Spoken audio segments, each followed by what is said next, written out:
Hey folks, Big Deano here again. This time taking a look at the Figuarts Han Solo from A New Hope. Although it could really do A New Hope and Return of the Jedi. But I digress. This has been a figure of much debate. Some folk are saying it really looks like Harrison Ford, others are saying it's horrible. I definitely wouldn't say it's horrible. In fact, I'd say they got the likeness pretty much spot on to Harrison Ford. Most angles it looks just like him, to be honest with you. So, yeah. Also, a lot of people were hating on the hair, which I don't really get either. I mean, sure, there's some gold through it, but so have the rest of them in the Star Wars line. So yeah, I don't really get where all the hate's coming from. But hey-oh, opinions matter, I suppose. So yeah, let's get the box out of the way, shall we? Just your usual Figuarts Star Wars box, really compact. You got some pictures there.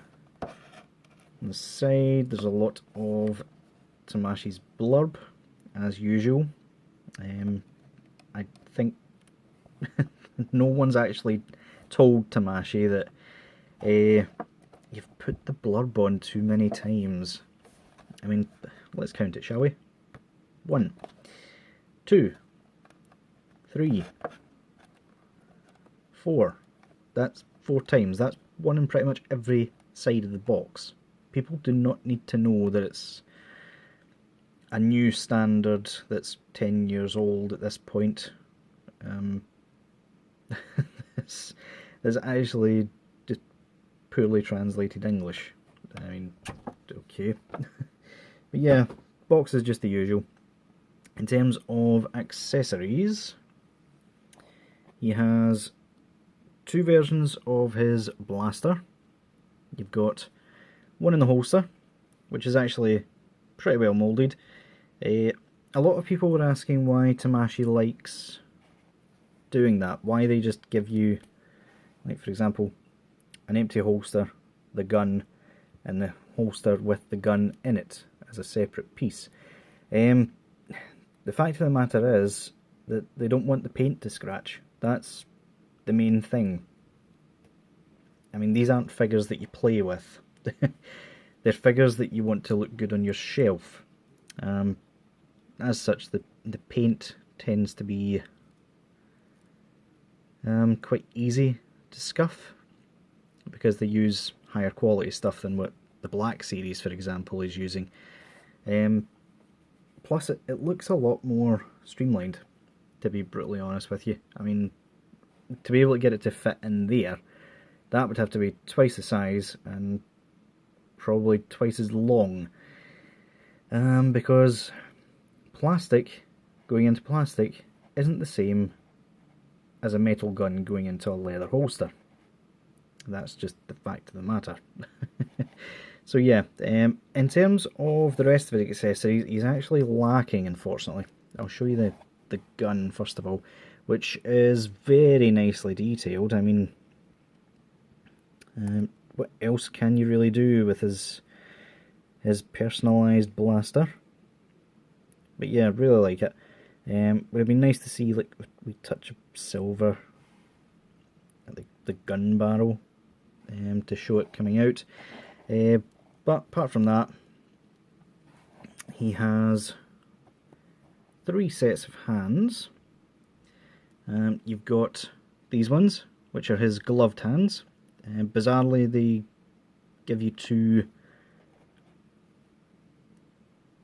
open hands instead of giving you a gun holding hand for it, which, I mean, to be honest, I haven't seen A New Hope in a while, but I don't actually think he ever used his blaster when he had the gun out, when he had the gloves on, sorry.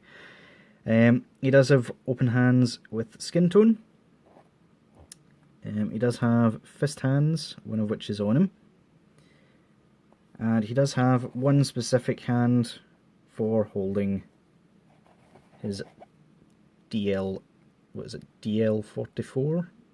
blaster pistol. So yeah, kind of limited there. You don't get any faces whatsoever. I think after the horrendous alternate mould for Luke Skywalker, they just said, to hell with it. They don't need an extra face. Not if we can't mould it properly. But yeah, in terms of the face, I'm sorry, it does look like Harrison Ford to me. It's a dead ringer. I mean, I don't get how anybody can say it's not. To me, they're really over analysing it and being overly critical, but that's just me.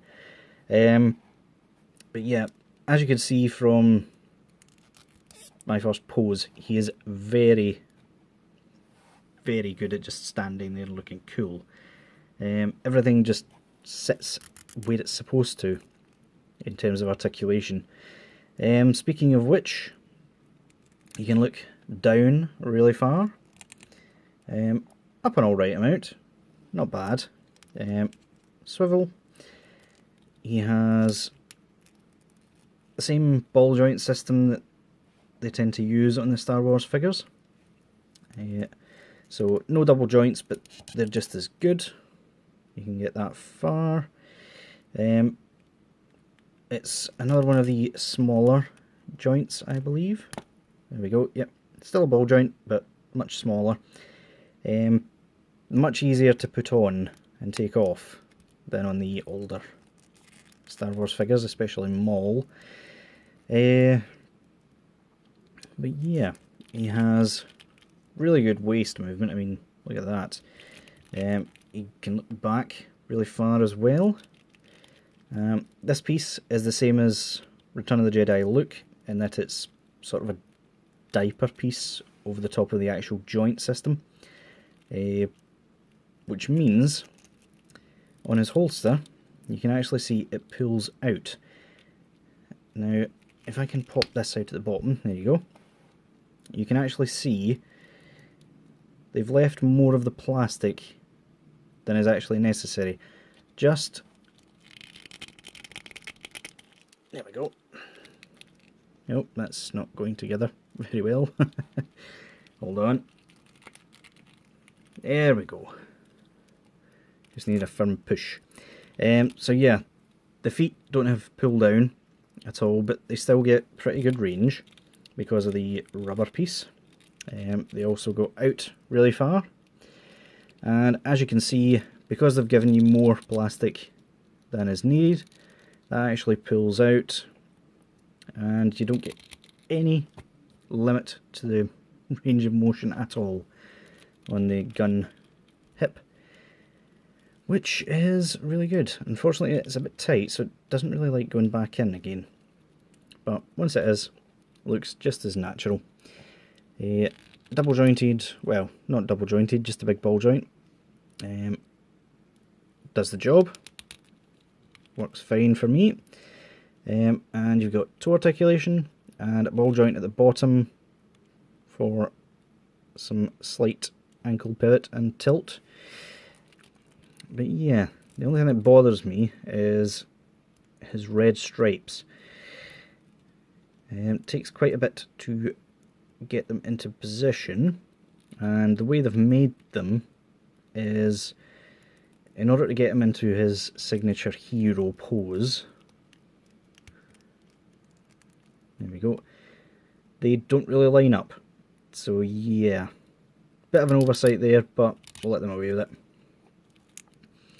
But yeah guys, not much else to say about him other than he is a really excellent Han Solo.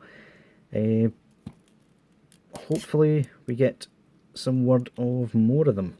Chewbacca is out this month.